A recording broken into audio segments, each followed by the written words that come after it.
कहानी की शुरुआत होती है एरिक नाम के एक लड़के से जो एक दर्दनाक हादसे के बाद हमेशा के लिए बदल जाता है। एक दिन जब एरिक अपने घर लौटता है तो उसे वहां एक भयानक मंजर देखने को मिलता है। उसका प्यारा घोड़ा जो उसके लिए सब कुछ था, खेत की लोहे की तारों में बुरी तरह से फंसा हुआ था और तड़प रहा था। एरिक की मां उस वक्त शराब के नशे में बेसुध पड़ी थी और आसपास मदद के लिए कोई नहीं था। एरिक खुद उसे बचाने की कोशिश करता है, लेकिन कंटीले तारों को हटाते वक्त उसके दोनों हाथों में गहरे जख्म हो जाते हैं।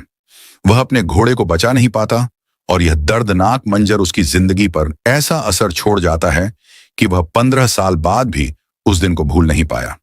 हर रात उसे वह घोड़ा सपनों में दिखता है, तड़पता हुआ, और खुद को वह बेबस महसूस करता है। अब कहानी हमें ले जाती है 15 साल आगे, जहां हमें एक नई किरदार से मिलवाया जाता है। उसका नाम है शैली। एक दिन शैली को उसकी दोस्त जेड का एक अजीब वीडियो मैसेज आता है। जब वह वीडियो प्ले करती है तो उसके होश उड़ जाते हैं। उसमें कुछ ऐसे सबूत होते हैं जो विनोसेंट रोग नाम के एक ताकतवर और खतरनाक आदमी की पोल खोल सकते थे। जेड चाहती थी कि वह दुनिया को उसकी सच्चाई बताएं और उससे बदला ले, लेकिन फिलहाल उनके पास कोई रास्ता नहीं था। उन्हें शहर छोड़कर भागना ही समझदारी थी। जेड ने शैली को सख्त हिदायत दी थी कि वह किसी से ना मिले, न बात करें, लेकिन खतरा पहले ही आ चुका था। जैसे ही जेड अपने अपार्टमेंट में पहुंचती है, कुछ लोग उसे पकड़ लेते हैं। एक महिला जिसका नाम मैरियन है, उसका फोन छीन लेती है और देखती है कि उसने आखिरी कॉल किसे की थी। इसके बाद जेड को बेहोश करके किडनैप कर लिया जाता है और सारे सबूत भी मिटा दिए जाते हैं। अब बारी थी शैली की। उसे समझ आ जाता है कि अगला नंबर उसका है। वह डर जाती है और मदद के लिए डोम नाम के लड़के को फोन करती है, लेकिन डोम उसका कॉल रिसीव नहीं करता। इसके बाद शैली फौरन अपना घर छोड़ देती है और अंधेरे में भागने लगती है। भागते हुए उसे लगता है कि कोई उसका पीछा कर रहा है। जब वह बचने की कोशिश करती है तो गलती से कुछ पुलिस वालों से टकरा जाती है और उसका बैग जमीन पर गिर जाता है। पुलिस उसकी मदद करने ही वाली होती है, लेकिन उनकी नजर नीचे गिरे ड्रग्स पर पड़ जाती है। अब बात और भी बिगड़ जाती है, क्योंकि उसके पास पाए गए ड्रग्स के कारण उसे गैर कानूनी नशीले पदार्थ रखने के जुर्म में गिरफ्तार कर लिया जाता है। हालांकि ड्रग्स की मात्रा बहुत कम थी, इसलिए उसे जेल के बजाय एक सुधार गृह यानी रिहैब सेंटर में भेज दिया जाता है। लेकिन शैली को नहीं पता था कि असली तूफान अभी बाकी है। अब कहानी में हम देखते हैं एरिक को, जो अब बड़ा हो चुका है। उसका बचपन भी तकलीफों से भरा था, क्योंकि उसकी मां शराब की लत में डूबी रहती थी। धीरे धीरे एरिक भी नशे की गिरफ्त में आ गया। उसने कई बार अपनी जिंदगी खत्म करने की कोशिश की, लेकिन हर बार बच गया। रिहब सेंटर में भी उसका समय आसान नहीं था। वहां के लोग उसे तंग करते थे, लेकिन एरिक चुप रहता था, क्योंकि उसके लिए यह सब तकलीफें नई नहीं थीं। एक रात वह फिर से आत्महत्या करने की कोशिश करता है, लेकिन तभी उसकी नजर शैली पर पड़ती है। पहली ही नजर में शैली उसे पसंद आने लगती है और फिर एरिक अपना सुसाइड का प्लान छोड़ देता है। दूसरी तरफ हमें विंसेंट दिखता है, जो एक ओपेरा हाउस का मालिक है। इसी पहचान के पीछे वह अपने असली कामों को छुपाता है। असल में वह एक खतरनाक आदमी है जो क्राइम की दुनिया को चुपचाप कंट्रोल करता है। मैरियन आकर बताती है कि उन्होंने जेड को ढूंढ लिया है। यह सुनते ही विंसेंट सब कुछ छोड़कर उसके पास जाता है। वह जेड से पूछता है कि उसकी दोस्त शैली कहाँ है। जेड बहुत डरी हुई थी, लेकिन उसे भी नहीं पता होता कि शैली अब कहाँ है। फिर विंसेंट कहता है, मैंने पिछले 100 सालों में तुम्हारे जैसी कई लड़कियों को मारा है। उसका कहना था कि वह बुरे लोगों को मारना चाहता है, लेकिन नर्क में उन सभी की जगह पहले से तय है। इसके बाद वह कबूल करता है कि उसने शैतान से सौदा किया है और नर्क जाने से बचने के लिए वह मासूम लोगों की आत्माओं को वहां भेजता है। जेड उससे रहम की भीख मांगती है, लेकिन विंसेंट उसके कान में कुछ अजीब शब्द बोलता है। अचानक जेड अपने शरीर पर से कंट्रोल खो देती है और एक धारदार औजार से खुद की गला काटकर जान ले लेती है। फिर विंसेंट उसके सिर पर हाथ रखकर कुछ दोहराता है और उसकी आत्मा को नर्क में भेज देता है। उधर शैली इन सब से पूरी तरह अनजान होती है। उसे लगता है कि रिहब सेंटर में वह अब सुरक्षित है। शैली अब एरिक को नोटिस करने लगती है। रिहब में लड़के और लड़कियों का बात करना मना होता है, लेकिन फिर भी दोनों एक दूसरे से नजरों और इशारों से बातें करने लगते हैं। धीरे धीरे उन्हें लगता है कि वह अच्छे दोस्त बन सकते हैं। रूल्स बहुत सख्त होते हैं, इसलिए जब भी उन्हें मौका मिलता वह ग्रुप एक्टिविटीज के बहाने एक दूसरे से मिलने की कोशिश करते हैं। एक दिन शैली किसी तरह सिक्योरिटी से बचते हुए चुपचाप एरिक के कमरे तक पहुंच जाती है। वहां उसकी नजर दीवार पर लगी कुछ खूबसूरत पेंटिंग्स पर पड़ती है जिन्हें एरिक ने खुद बनाया था। वह इन ड्राइंग्स से काफी प्रभावित होती है और एरिक से एक ड्राइंग अपने पास रखने की बात करती है। उसी वक्त उसकी नजर एरिक के हाथों पर पड़े गहरे निशानों पर जाती है जो उसकी बीती जिंदगी के दर्द को बयां करते थे। तभी रिहब सेंटर में अनाउंसमेंट होती है कि पेशेंट 105 से मिलने कोई आया है। एरिक समझ जाता है कि यह नंबर शैली का है, लेकिन शैली घबरा जाती है और कहती है कि उसे यहां कोई नहीं जानता। एरिक बाहर जाकर देखता है और गलती से उन्हें वकील समझ लेता है, लेकिन शैली हचान जाती है कि उसकी मां मैरियन उन्हीं के साथ आई है और अब उसे जबरन वापस ले जाना चाहती है। वो डर से एरिक से कहती है कि वह उसे छुपा ले। एरिक उसे एक छुपे रास्ते से निकालता है और वेंटिलेशन सिस्टम के जरिए दोनों ग्राउंड फ्लोर तक पहुंच जाते हैं। सिक्योरिटी को कुछ समझ आए उससे पहले ही वह दोनों बाहर की फेंस लांघकर वहां से भाग निकलते हैं। रास्ते में एक अजनबी से लिफ्ट लेकर उस शहर से बहुत दूर चले जाते हैं और शैली एक पुराने खाली अपार्टमेंट में रुकती है जो उसके दोस्त का होता है। शैली चाहती है कि एरिक वहां ना रहे क्योंकि उसके लिए खतरा बढ़ सकता है, लेकिन एरिक उसे अकेला छोड़ने को तैयार नहीं होता। इसलिए दोनों कई दिनों तक वहां छुपे रहते हैं और अपनी जिंदगी के पुराने दुख और यादें एक दूसरे से बांटते हैं। इस दौरान दोनों के बीच गहरी दोस्ती और नजदीकियां बनने लगती हैं। दूसरी तरफ कुछ लोगों को पानी में एक लाश मिलती है। वह जेड की होती है। पुलिस को जानकारी दी जाती है, लेकिन पुलिस खुद विंसेंट के अंडर होती है, इसलिए वह इस खबर को दबा देती है। जब यह बात विंसेंट को पता चलती है तो वह गुस्से में मैरियन को आदेश देता है कि उस लड़की को जल्द से जल्द ढूंढकर खत्म कर दो, क्योंकि अगर वीडियो बाहर आ गया तो उसकी असली सच्चाई सबके सामने आ जाएगी। मगर इन सब से अनजान शैली और एरिक अपनी नई जिंदगी के कुछ खुशनुमा पल जी रहे होते हैं। वे जंगलों में जाकर कैंपिंग करते हैं और शैली म्यूजिक में खो जाती है, जैसे उसने अपना पुराना दर्द कहीं पीछे छोड़ दिया हो। एक दिन शैली पियानो बजा रही होती है, लेकिन अचानक उसका मन परेशान हो जाता है।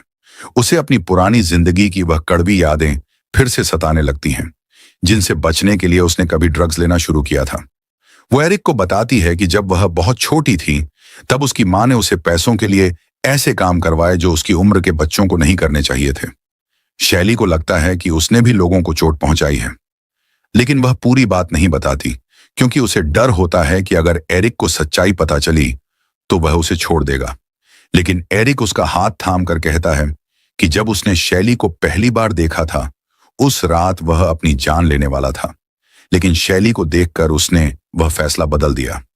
एरिक उसे भरोसा दिलाता है कि वह कभी उसे छोड़कर नहीं जाएगा। फिर दोनों एक दूसरे को गले लगाते हैं। उसी दिन शैली एरिक को एक डांस क्लब ले जाती है।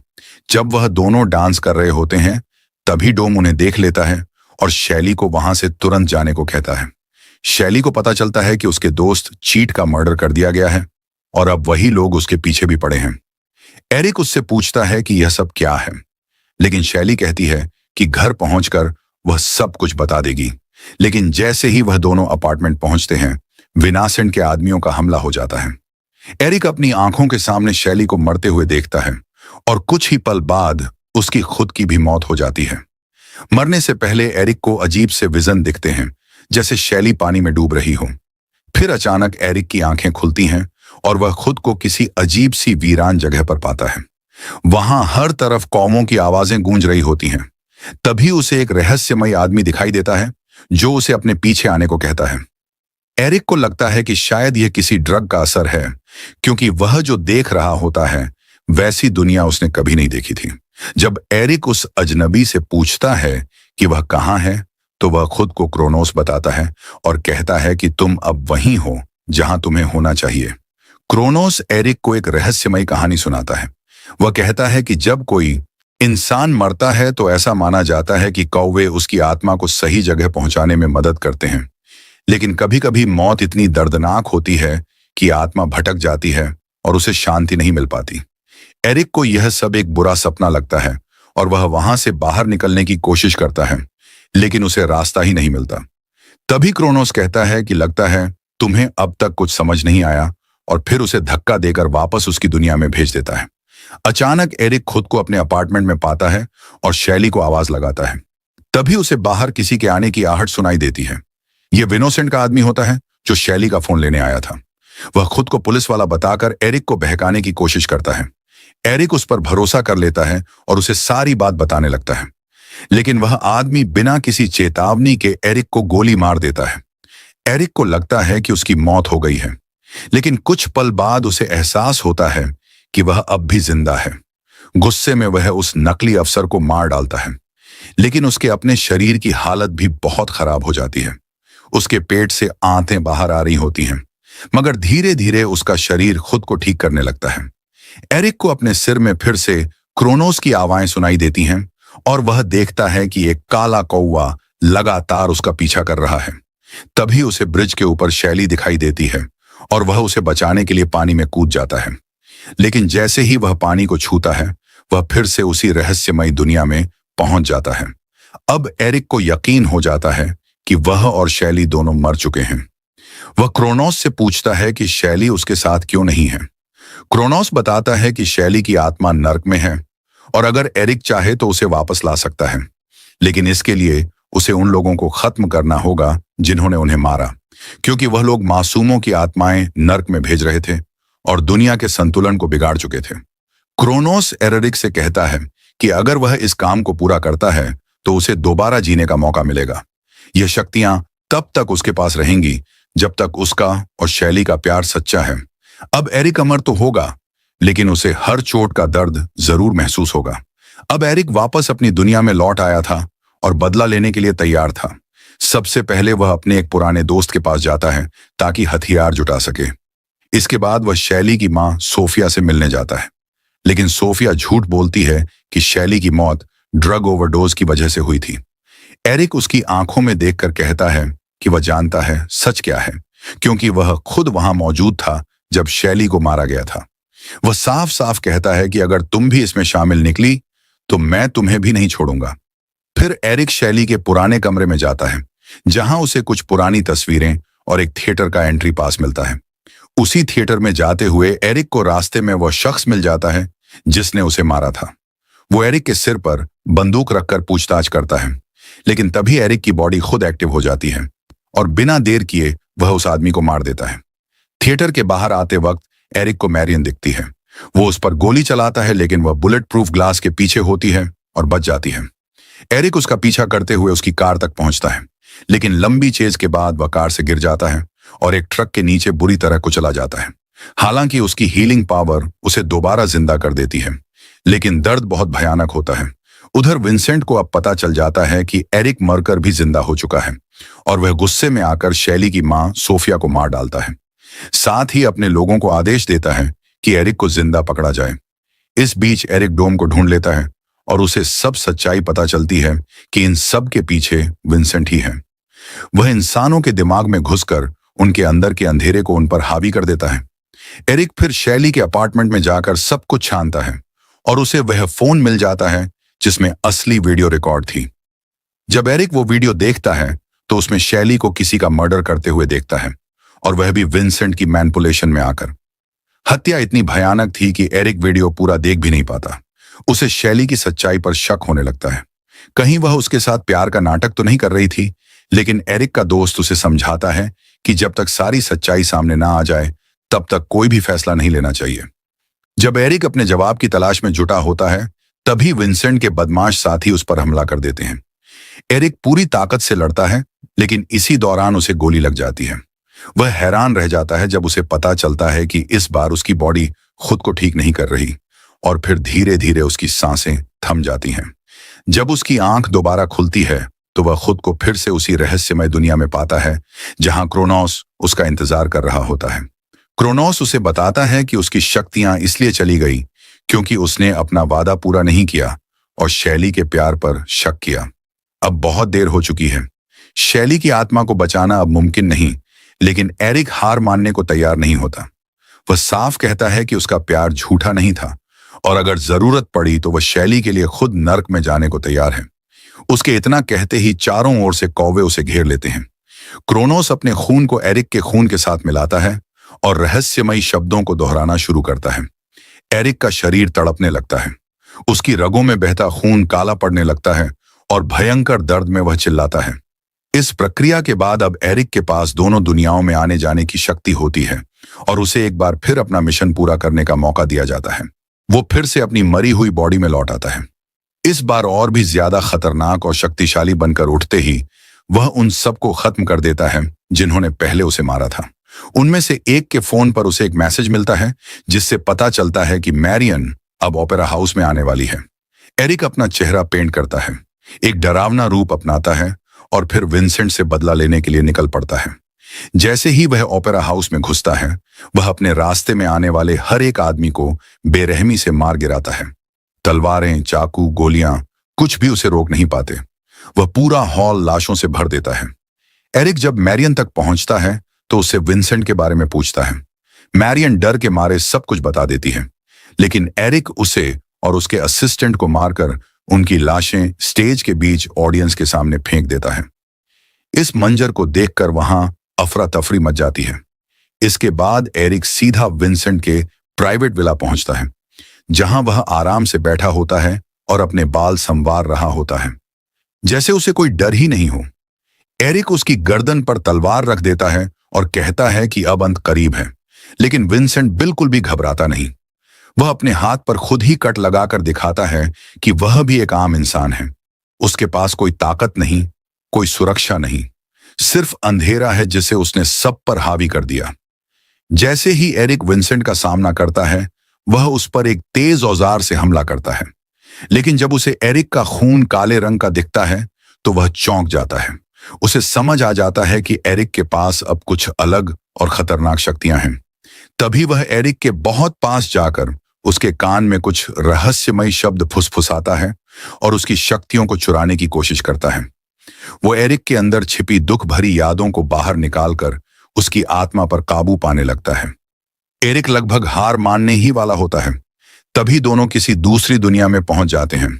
वहां पर एरिक को पता चलता है कि विंसेंट जिंदा होते हुए भी उस दुनिया में आ चुका है, लेकिन उसने अपने जीवन में इतने पाप किए थे कि अब उसे माफी नहीं मिल सकती थी। तभी नर्क से आए डरावने राक्षस उसे घसीटते हुए ले जाते हैं और उसे एक बेहद दर्दनाक अंत देते हैं। एरिक ने आखिरकार अपना वादा पूरा कर दिया था, और जैसा क्रोनोस ने कहा था, शैली की आत्मा नर्क से वापस लौट आती है। लेकिन एरिक अब वापस नहीं जा सकता था, क्योंकि उसने अपने प्यार के लिए खुद को कुर्बान कर दिया था। शैली को कुछ समझ में आता उससे पहले ही वह खुद को अपने अपार्टमेंट में पाती है। उसके सामने क्रोनोस खड़ा होता है और उसे बताता है कि एरिक ने उसकी जान बचाने के लिए अपनी जान दे दी। शैली जब पीछे मुड़ती है तो उसे एरिक की लाश दिखाई देती है। वह फूट फूट कर रोने लगती है और उनके साथ बिताए हर पल को याद करती है। दूसरी दुनिया में अब एरिक क्रोनोस की जगह ले चुका होता है। उसे वहीं रहना था जब तक कोई दूसरा उसकी जगह लेने ना आए। अब यह उसकी नई नियति थी जिसे उसने स्वीकार कर लिया था।